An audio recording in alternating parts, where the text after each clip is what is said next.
Hello and welcome back. I'm Barbara O'Neill and today we're discussing an important topic, balancing your hormones. If you're dealing with symptoms like mood swings, fatigue or irregular cycles, or if you want to know how to keep your hormones in check as you age, you're in the right place. In this session, we'll cover practical, natural ways to manage hormone-related issues without relying only on medications. By understanding these strategies and making smart choices, you can take control of your hormone health and improve your overall well-being. So let's get into it and uncover some straightforward tips to help balance your hormones effectively. We're going to be looking at those little chemical messengers in our body called hormones. Sometimes a hormonal imbalance is the missing link. I've had people say to me, but Barbara, I'm going to bed early, I'm drinking all my water, I'm exercising every day, I'm eating a plant-based diet. They're ticking all the boxes, and then when I investigate, I find out they have a hormonal imbalance. So what I'm going to do today is I'm going to begin by going through some of the symptoms of a hormonal imbalance. Then we're going to look at how the monthly cycle runs, then what throws it out, and we're going to finish by looking at what brings it back into balance. Because the body is ever trying to get a correct balance. You just need to give it the right conditions. So what about a female? Some of the symptoms of a female having a hormonal imbalance are early periods. Normal is 16 to 18, but you hardly ever hear that today. Obviously there's always some exceptions to the rule, but on a whole, the average beginning of the menstruation traditionally was around 16. Today, we're getting young girls getting their periods at 9 years of age. If they get their periods at 9, they're starting to develop breasts at 8. That's far too young. Why would that be? Where's our why? Newton's third law of motion states that to every action there's an equal and an opposite reaction. In other words, there is always a cause. We're going to be looking at this morning. Another symptom of a hormonal imbalance is very heavy periods, very painful periods. Also premenstrual tension. How many women and men think that's normal? I've got some good news today. It is not. And we're going to look at how that can be remedied. Also fibroids in the uterus, cysts on the ovaries, polycystic ovarian syndrome, polyps in the uterus, cervical polyps, cervical cancers, lumps in the breasts, fibrous tissue in the breast cancer, uterine cancer. These can all be symptoms of a hormonal imbalance. Also depression can be a symptom. Thyroid problems, also heart disease. These are some of the symptoms, probably the main symptoms of someone having a hormonal imbalance, a female. What about a male? With a male, low sperm count can be a symptom. Also inability to hold an erection, it's called PD, penile dysfunction. The current figures in Australia are 50% of men over the age of 40 are struggling with this one. Also prostate problems. Prostate problems is a result of a hormonal imbalance. Well, again, there are other factors that come into play, as you will see, but it's one of the main causes. Too much of the female hormone can cause a man to be effeminate, and too much of the male hormone can cause a woman to be masculine. As a result of this hormonal imbalance in men, you might notice breast growth, less body hair, a softer voice, and even changes in where his body stores fat, like around the hips. This happens because estrogen starts to overpower testosterone, the hormone that usually gives men their masculine traits. On the flip side, if a woman has too much testosterone, which is the primary male hormone, she might start to develop more masculine features. This could include things like a deeper voice, more body hair, especially on the face, increased muscle mass, and changes in fat distribution, making her body shape more like a typical male's. Now I'll guide you through the monthly cycle, explain what can disrupt it, and show you how to restore balance. Since our sex hormones are made from cholesterol, lowering cholesterol too much can be problematic. Without enough cholesterol, your body can't produce necessary hormones. Cholesterol is used to make pregnenolone, which then produces progesterone. Progesterone is crucial for making estrogen, testosterone, and some adrenal hormones. Think of the monthly cycle as a dance, with hormones stepping in at different times to keep everything in sync. Progesterone is one of our star players, and progesterone is going to be wearing a green dress in this dance, and progesterone's nickname is Happy Hormone. What's the old saying? Happy wife, happy life. You know, when you've got a happy lady who's running the home, the whole family is happy. We've got a lot of unhappy ladies because of a hormonal imbalance. Estrogen is the other player in the dance of the hormones. And estrogen's going to be wearing a red dress. And estrogen's role in the body is that of a cell proliferator. In other words, causing massive cell growth. So it is estrogen that causes the skinny young girl to develop into a beautiful, shapely woman. But if that beautiful, shapely woman gets out of shape, it's usually because of the estrogen has remained high. And we're going to look at why that is so. I liken estrogen to good slave, bad master.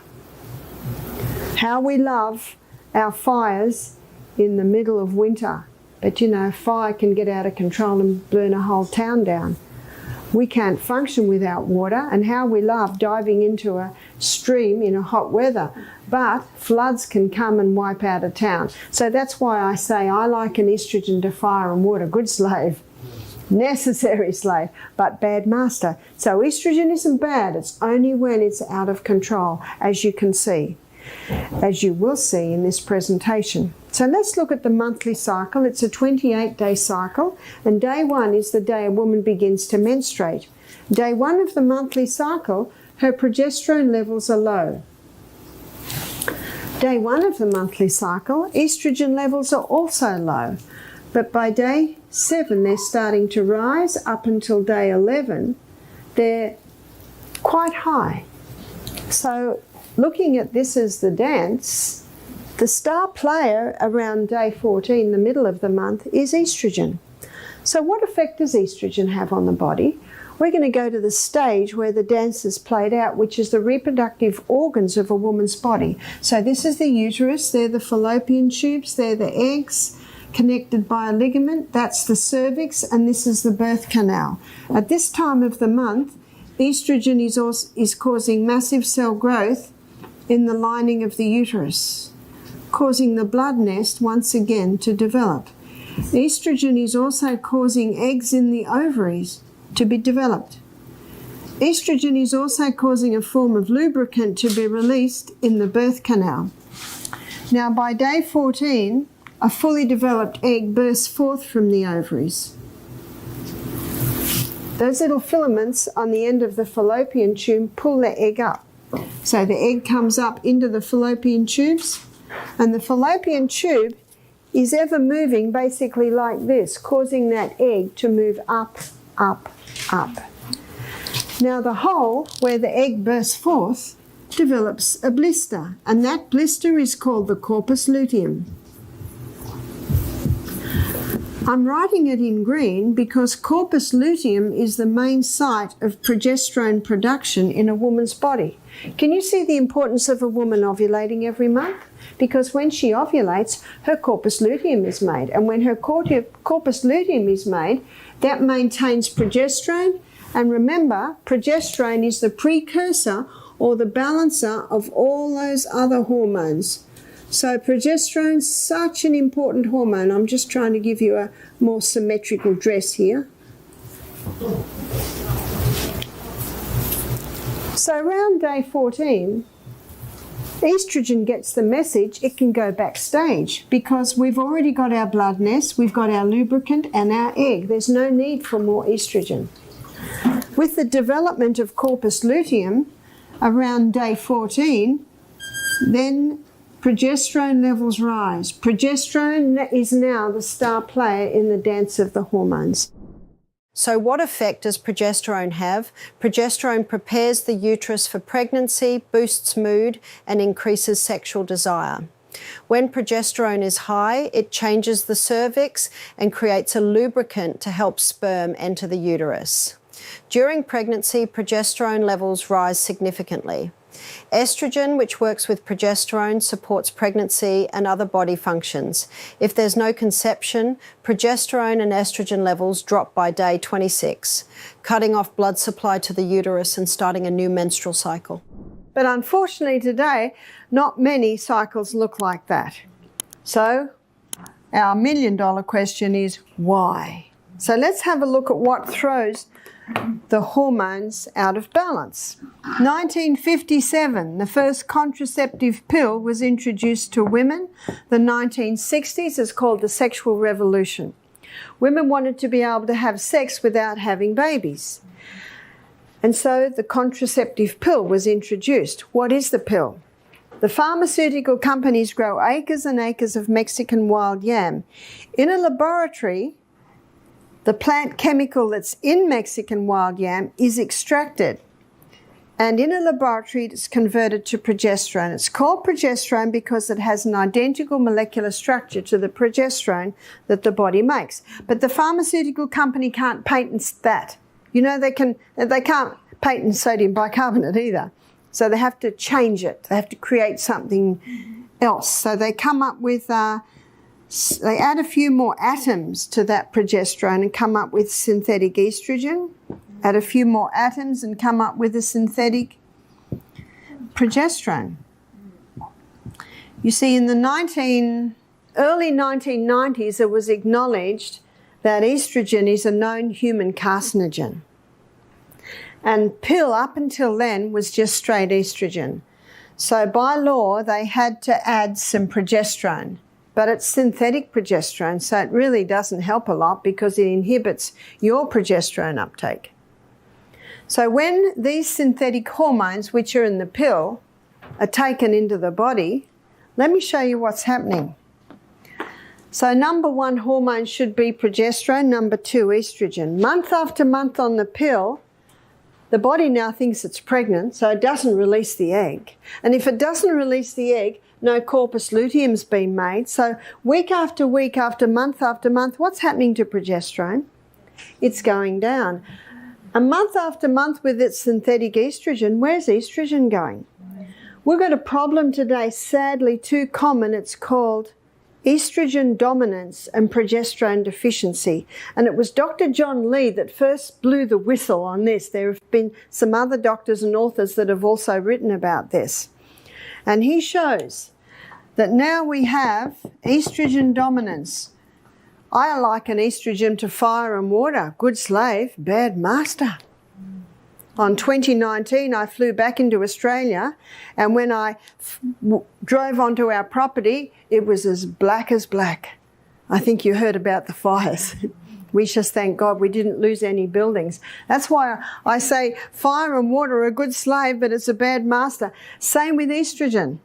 Now, we've got it as master. What effect is it having with its cell proliferator action?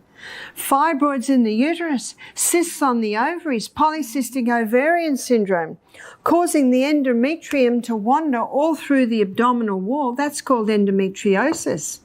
70 years ago, there were something like 100 cases worldwide. Today, there are 10 million alone in the US.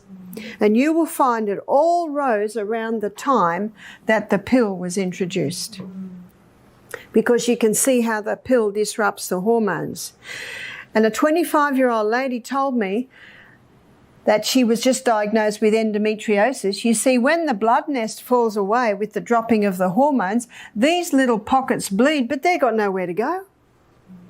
And they have excruciating pain at period time because all those little pockets have got nowhere to go and the pain from that. This 25-year-old lady told me that her doctor said she'll be all right when she goes through menopause. Huh?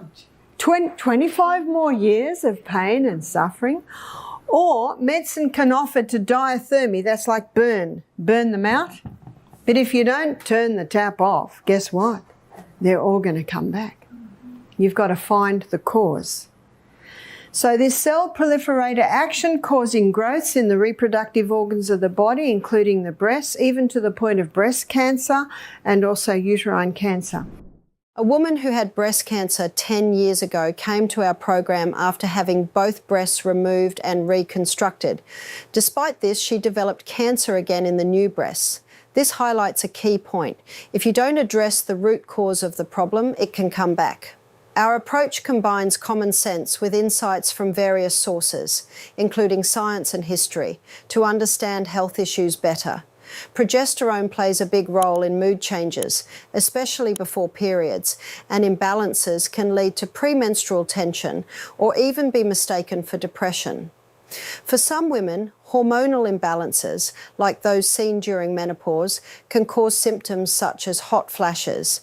For instance, many women who started taking the pill during the baby boom era are now experiencing these symptoms as they go through menopause. The high estrogen levels can cause hot flashes, making them feel like they're overheating and constantly tossing off and pulling on blankets at night. One lady said to me, "Barbara, I'm a CEO of a large company. I'm in the middle of a board meeting and I get this huge flush. And I'm perspiring." She said, "I can't handle it." So she said, "I went to the doctor and he gave me hormone replacement therapy." She said, "At least now I can give a meeting without this flash." I understand that. But what is hormone replacement therapy? It's more synthetic hormones, tricking the body once again into thinking it's pregnant. So instead of putting its energies to the skin, it puts its energies internally. 6 years later, the lady's got a lump on her breast. She goes to the doctor, it's breast cancer. He takes her off HRT immediately. Why does he do that? He knows. So you say to the physician, "Why do you do that if you know it can cause breast cancer?" Here's his answer. He said she was suffering and it brought her relief. That's true. And not every woman will get breast cancer. That's true. But it's like playing Russian roulette. And if you say to the lady, "Here's your choice, breast cancer or hot flushes," what will she say? Hot flashes. "I'll get a black lace fan." We had a lady last week, she had her black lace fan. But what you're going to hear today is a third. And that is you can balance those hormones around. The amount of women that have said within 1 month of implementing this balancing program, they're not having hot flushes anymore, or they've reduced by half. That's the good news. Some women have never been on the pill or HRT, and yet they have an obvious hormonal imbalance. What causes a chicken to be fully developed in 5 weeks? Do you ever wonder? Is the growth stimulants? It's against the law to give growth stimulants in many areas now, so they genetically modified the chicken to produce more estrogen so it'll grow quicker. If it's in the chicken, it's in the egg. And in Australia, it's against the law for cattle farmers to give their cattle growth stimulants. But a cattle farmer's wife told me, she said, once a month they're knocking on our door, pushing the growth stimulants. And they tell you to stop the growth stimulant here, then it's not picked up in the blood test at the abattoirs.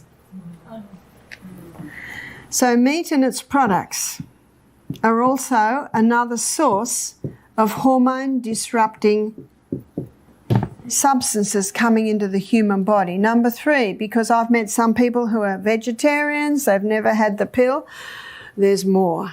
What causes plastic to be soft? And when I was 16, my brother was 18 and he got his first car. It was a Zephyr. And the dashboard was second-hand. The dashboard was split. So he had turquoise fur on it and a cow that's head went up and down. That's real 60s, isn't it? Have you noticed dashboards don't split anymore? It's because they have a chemical in it called nonylphenol. A nonylphenol keeps the plastic soft. There's also bisphenol A, called BPA. Yeah. Estrogen contains a phenyl ring, and that phenyl ring is the key that unlocks the door to get estrogen into the estrogen receptor site in the cell. So can you see that these plastics with their phenols in them have an estrogen effect on the body? So plastics. You can get BPA-free plastic, and you can also, usually the hard plastic, you know, you can't squeeze it. So drink bottles should be hard plastic, glass, or the stainless steels. Plastics, also chemicals, and probably one of the worst chemicals. And the reason why it's the worst is because to kill the plant, it actually has an effect on the plant's hormones. It's called glyphosate or Roundup. The Sri Lankan government have banned Roundup or glyphosate because of the amount of rice farmers that were dying, and their children were showing traces of it. I know it was probably 2 years ago, made front lines in one of our big newspapers in Australia. Two farmers, farmer and his wife, in their 70s, had both died of pancreatic cancer, and it was directly attributable to the Roundup. So what's the pancreas? It's actually part of our hormonal system. If you buy a potato and it's not organic, I can just about assure you it'll have Roundup on it, because they use Roundup to kill the top, you know, the top of the green top, because when that top dies, then they can harvest it. But absolutely, it's also, they've genetically modified so many plants to resist Roundup so they can keep spraying the fields. So herbicides, insecticides, I consider that they are just as much chemicals. Clothes can also carry chemicals, especially if you're using laundry detergents with harsh ingredients. Some fabrics are made from plastics like polyester, acrylic and nylon, so they can be a concern.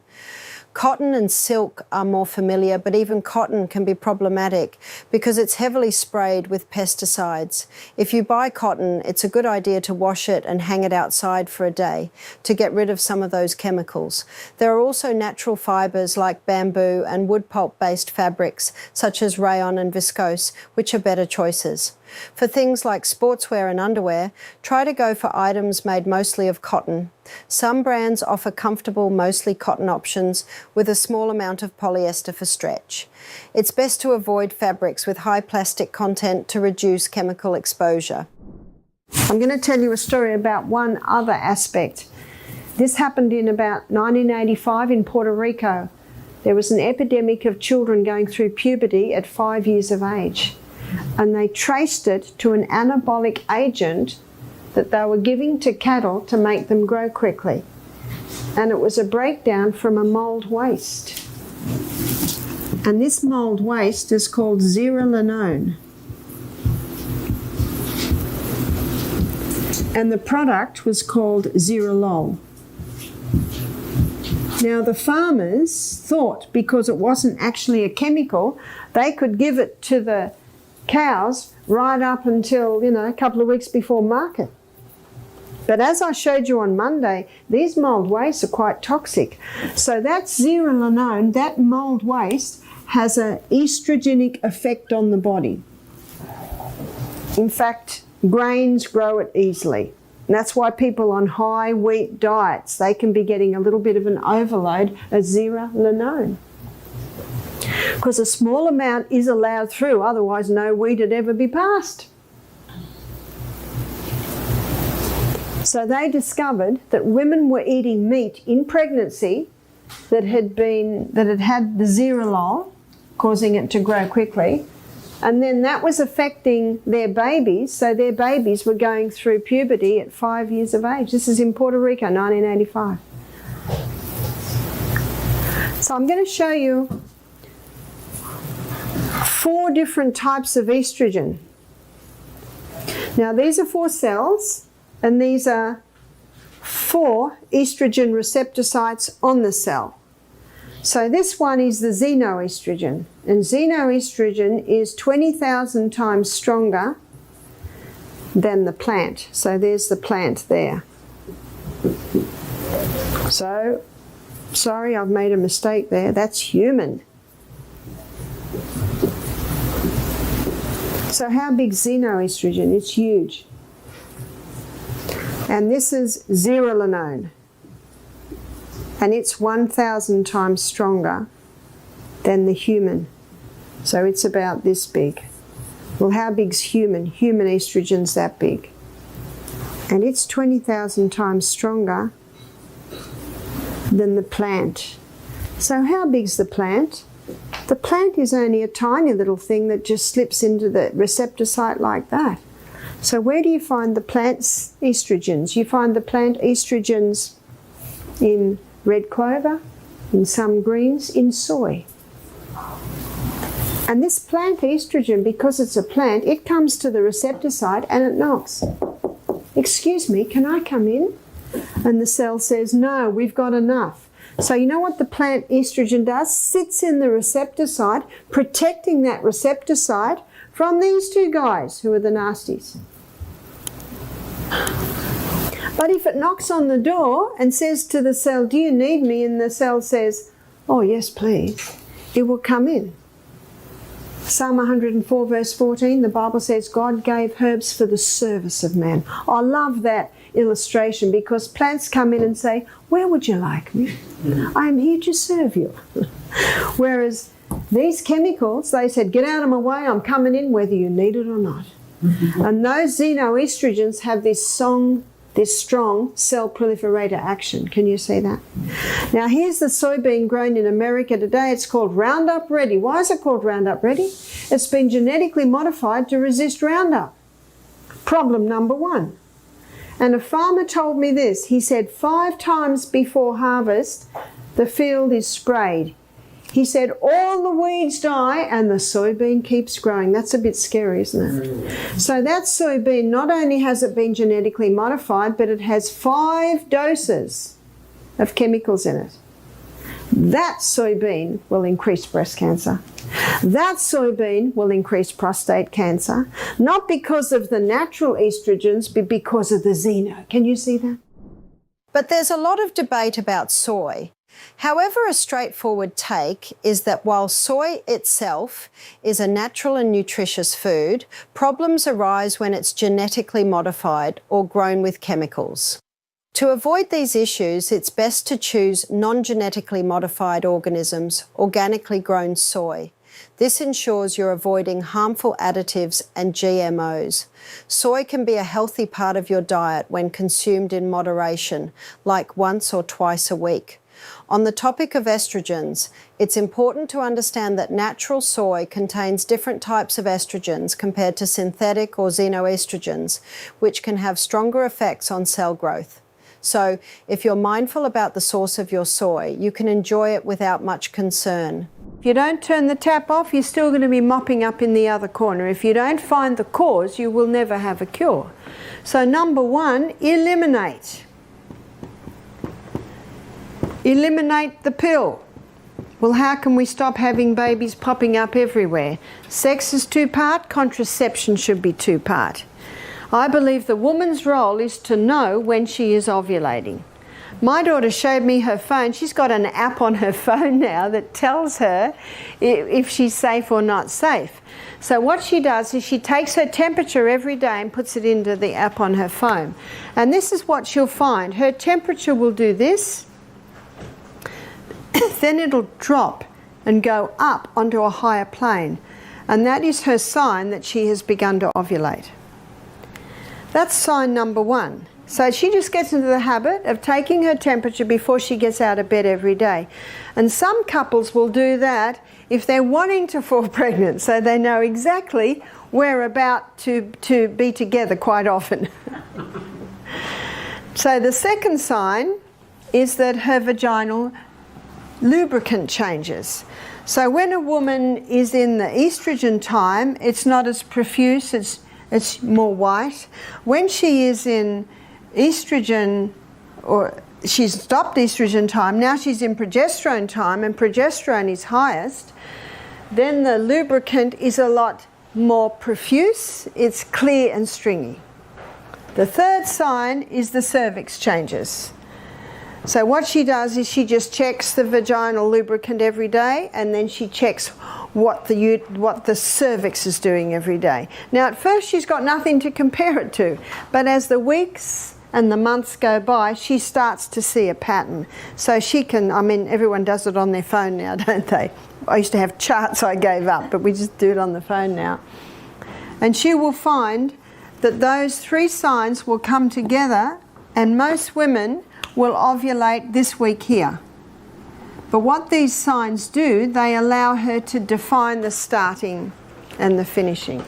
So what she says to her husband here, I am safe. Here, I am unsafe. Here, she's safe. Now, when she's unsafe, then it's the man's role to either use a condom or master the art of withdrawal. I read that Italian men once took pride in mastering withdrawal to avoid pregnancies, showing a level of responsibility not always seen elsewhere. In Australia, for the last 40 years, the focus has been on women using methods like the pill, IUDs, or tubal ligation. Recently, there's been more talk about men getting vasectomies, but I'm cautious about this due to potential long-term issues like prostate problems. My daughter and her husband waited nearly 4 years before having their baby, which helped them build a strong relationship first. If you're considering birth control, you might want to avoid the pill and hormone replacement therapy due to their risks. You also need to choose organic meats and plant-based foods like well-seasoned lentils. Reducing plastic use and opting for glass, ceramic or stainless steel containers can also help limit exposure to harmful chemicals. When buying gifts for babies, go for options like starch-based nappies, stainless steel bottles, and wooden rattles instead of plastic ones. These simple changes can really help keep your hormones in balance and create a healthier environment. Your liver has the ability to eliminate excess estrogen, and it can do it down one of two pathways. One pathway is the hydroxy 2 pathway. The other pathway is the hydroxy 16 pathway. If it comes down the hydroxy 2 pathway, it's out. If it comes down the hydroxy 16 pathway, it comes back in 100 times worse. So we don't want 16, we want 2. We're going to call it highway 2 and highway 16. So I'm going to show you a list of things you can do to stimulate 2 and inhibit 16. One is the cabbage family. The cabbage family contain indoles. You can pay $100 and get a supplement with indoles, or you can just eat cabbage every day. Cabbage or Brussels sprouts or broccoli or cauliflower, bok choy, kale. They all contain indoles, and you're probably not surprised to know that the organic has a far higher indole content compared to non-organic. What indoles do is they stimulate highway 2 and inhibit highway 16.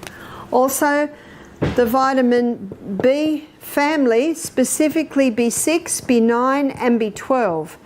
B6, 9 and 12 all stimulate highway 2 and inhibit highway 16. Licorice, I'm not talking about the candy licorice, I'm talking about the herb licorice. If you have high blood pressure, don't use that one. Flaxseed. Flaxseed every day from when you start eating in a couple of days, we will feed you again. You'll be getting ground flaxseed. It contains lignans, and these lignans stimulate highway 2 and inhibit highway 16. It rings true of Hippocrates saying, let food be your medicine and medicine be your food. Number 3, Australia sells a cream called the Anis Wild Yam cream. The Anis Wild Yam cream contains a plant chemical called diosgenin.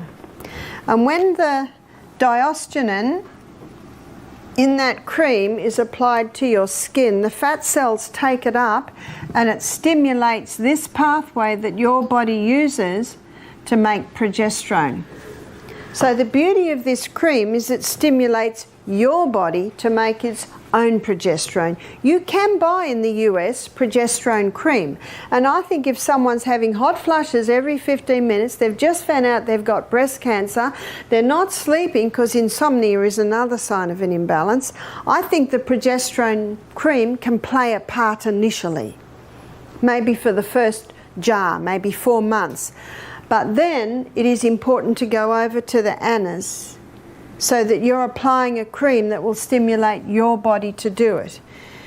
Whenever I come to the US, I meet women who've been on the progesterone cream for a couple of years, it's just not doing it anymore. But I find that most women respond well to the Anis Wild Yam cream. It's working with your body. How do you apply it? One finger dip, so you put your finger in just past the nail bed. First time you might be the inside of the arms. It's twice a day. So morning might be inside of arms, evening might be chest. Next day it might be abdomen.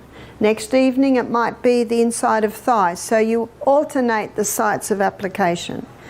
And a woman applies this cream for 3 weeks a month. So it's these 3 weeks here. So the woman stops when she is menstruating. If she's not menstruating anymore, she chooses 1 week of the month where she does not apply the cream. A lot of ladies find that choosing the first or the last week of the month makes it just easier to remember. How long should a woman be on it? At least 1 year. One lady said to me, I tried this cream and it didn't work. I said, how long did you try it for? She said, 2 months. I said, well, this is what's happening after 2 months. Here's the imbalance. After 2 months, we're about here. Where do we want to be? We want to be here. The good news is if it took 20 years to get out of balance, it won't take 20 years to get back into balance, but it might take 1 or 2 years. If a woman is applying the cream and she stops after a year and say her hot flushes return, what's her body saying to her? A bit more, please. A bit more. And one lady said she tried it another 6 months, then stopped, and she had no more hot flushes. One lady told me that within 6 months, no, it wasn't 6 months. She said within 1 month of applying the cream, her blood loss had halved. How many ladies have had their uteruses taken out when all they really needed was to balance those hormones? To support your liver in balancing estrogen, focus on incorporating these foods and nutrients into your diet. Remember, nature often provides the best solutions for our health, reflecting the idea that natural remedies can be very effective. And there is a cream called the Anis Wild Yam cream that is our third point. The Anis Wild Yam cream contains the plant chemical diosgenin. And when this cream is applied to the skin, the fat cells take it up and it stimulates the pathway that your body uses to make its own progesterone. In America, you can buy progesterone cream, but you keep putting that in, the body gets lazy. And every year when I come to America, I meet women who've been on the progesterone cream and it's just not doing it anymore. But if you apply the yam cream, can you see what it's doing? This is why I like it. It's stimulating your body to make its own. So it's superior. So the directions are 1 finger dip, that's just past the nail bed. So finger in past the nail bed, that's about the right amount. Inside of arms 1 time, abdomen another time, inside of thighs another time, chest, so you alternate your spots. And a woman applies it morning and night, so two times a day for 3 weeks a month. So ladies who are here on our program who are interested in beginning the Anis Wild Yam cream, I think Sunday's the 1st of April, yeah? So if you apply it 1st of April or nearly the 1st of April, then you will apply it for the first 3 weeks of every month. And a lot of women find it easy to eliminate the first or the last week of the month, and then it's easy to remember.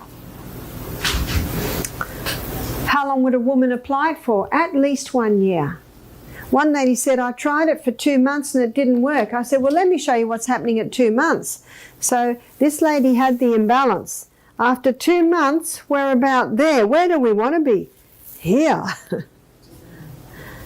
She said, well, how long do I have to be on it? And I said, well, it's been out for 20 years. The good news is it won't take 20 years, but it may take 1 or 2. I met a 9-year-old girl when I was in the Bronx who already had her periods, developed breasts at 8. So she went on the Anis Yam cream. I met a 90-year-old woman who was on the Anis Wild Yam cream for her osteoporosis. You see, when you boost progesterone cells, you boost osteoblast cells. They're your bone-building cells. So if you're between 9 and 90, do it for depression. I've seen many people, especially women, get off their antidepressants by following some basic health principles. These principles include getting plenty of fresh air and sunshine, eating nourishing foods, and going to bed early. It's also important to avoid stimulants like caffeine and nicotine. By sticking to these simple habits, you're supporting your body's overall health. Regular fresh air helps your body function better, while sunshine boosts your mood and vitamin D levels. Eating whole, nutritious foods provides the essential nutrients your body needs, and an early bedtime helps regulate your hormones and improve your sleep quality. Cutting out stimulants reduces stress and prevents hormonal imbalances. All of these small changes can make a big difference in how your body manages hormones, helping you feel more balanced and healthier. What about men? Well, a man would go on the yam cream, and they make a cream now called his yam cream. And it's the same really as the Anis, but it's got a few herbs specific for men. So the his yam cream, a man will apply just a little bit, just the very tip of the finger twice a day, and he doesn't have a break because men aren't cyclic like women. Why would a man be on it? To help if he was a little effeminate. It would help with his masculinity, to help get the testosterone levels down to conquer prostate problems. One man said, forgive the French, he said, this cream just puts lead in my pencil. So it helps with penile dysfunction. So let's go back to the menopausal women. They're overweight, yes, this will help. They've got no desire for sex, yes, this will help. Sex is painful, there's no lubricant, the cells are they're very, very tender. Well, there's something that a woman can do that will get help with that within a couple of weeks, and that is yoni stones. Now, these were developed in the Chinese dynasty to get the concubines sexually toned for the emperor. They're made out of nephrite jade. Nephrite jade is the best. It's like a marble. You want a very dense stone. And the first and the largest stone, they're like an egg, is about that big. The next egg is a little bit smaller, and then you've got one that's smaller again. And the largest nephrite jade yoni stone is inserted right up until into the birth canal until it touches the cervix. Now these yoni stones have little holes at the bottom, so a woman can put a little bit of dental floss in so it can be easily extracted. Now what a woman will do is she'll wear the largest stone for 1 hour a day, week 1, 2 hours a day, week 2, 3 hours a day, week 3, 4 hours a day, week 4, until she gets up to the 5th week where she's wearing the stone for 5 hours a day. She will wear that stone for 5 hours a day for about 6 months. By then her pelvic floor is very strong. And several times while she's wearing it, she can do Kegels. She can strengthen her muscles against it. Now, before I tell you the results and the feedback that I've been getting from women, after 5 months, she can go to the middle-sized stone. And she will start wearing that 5 hours a day for about 6 months. And by then, her pelvic floor is strong enough to hold the smaller stone. So what's happening with women wearing this yoni stone, because it's so strengthening their pelvic girdle, that it's healing prolapses. You see, we're ever fighting gravity, yeah? Where it drops down. But if your pelvic floor muscles are strong, you will never have a prolapse.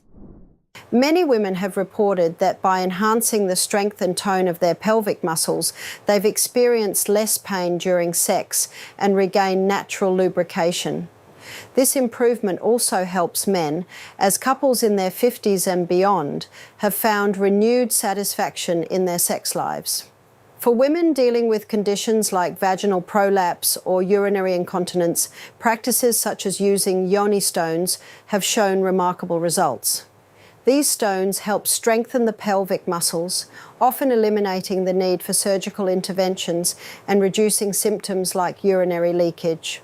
Overall, focusing on pelvic health can lead to a more enjoyable and comfortable sexual experience, regardless of age. Thank you for joining me today as we discuss the important topic of hormone balance. We've discussed how hormonal imbalances can affect both men and women, impacting their everyday lives. By understanding these issues and making informed choices about your diet and lifestyle, you can effectively manage your hormone health. Remember, thoughtful adjustments in your daily routine can lead to significant improvements in your overall well-being. If you have any questions or want to share your experiences, feel free to reach out. Here's to your health and balance. May you find greater vitality and well-being in every aspect of your life.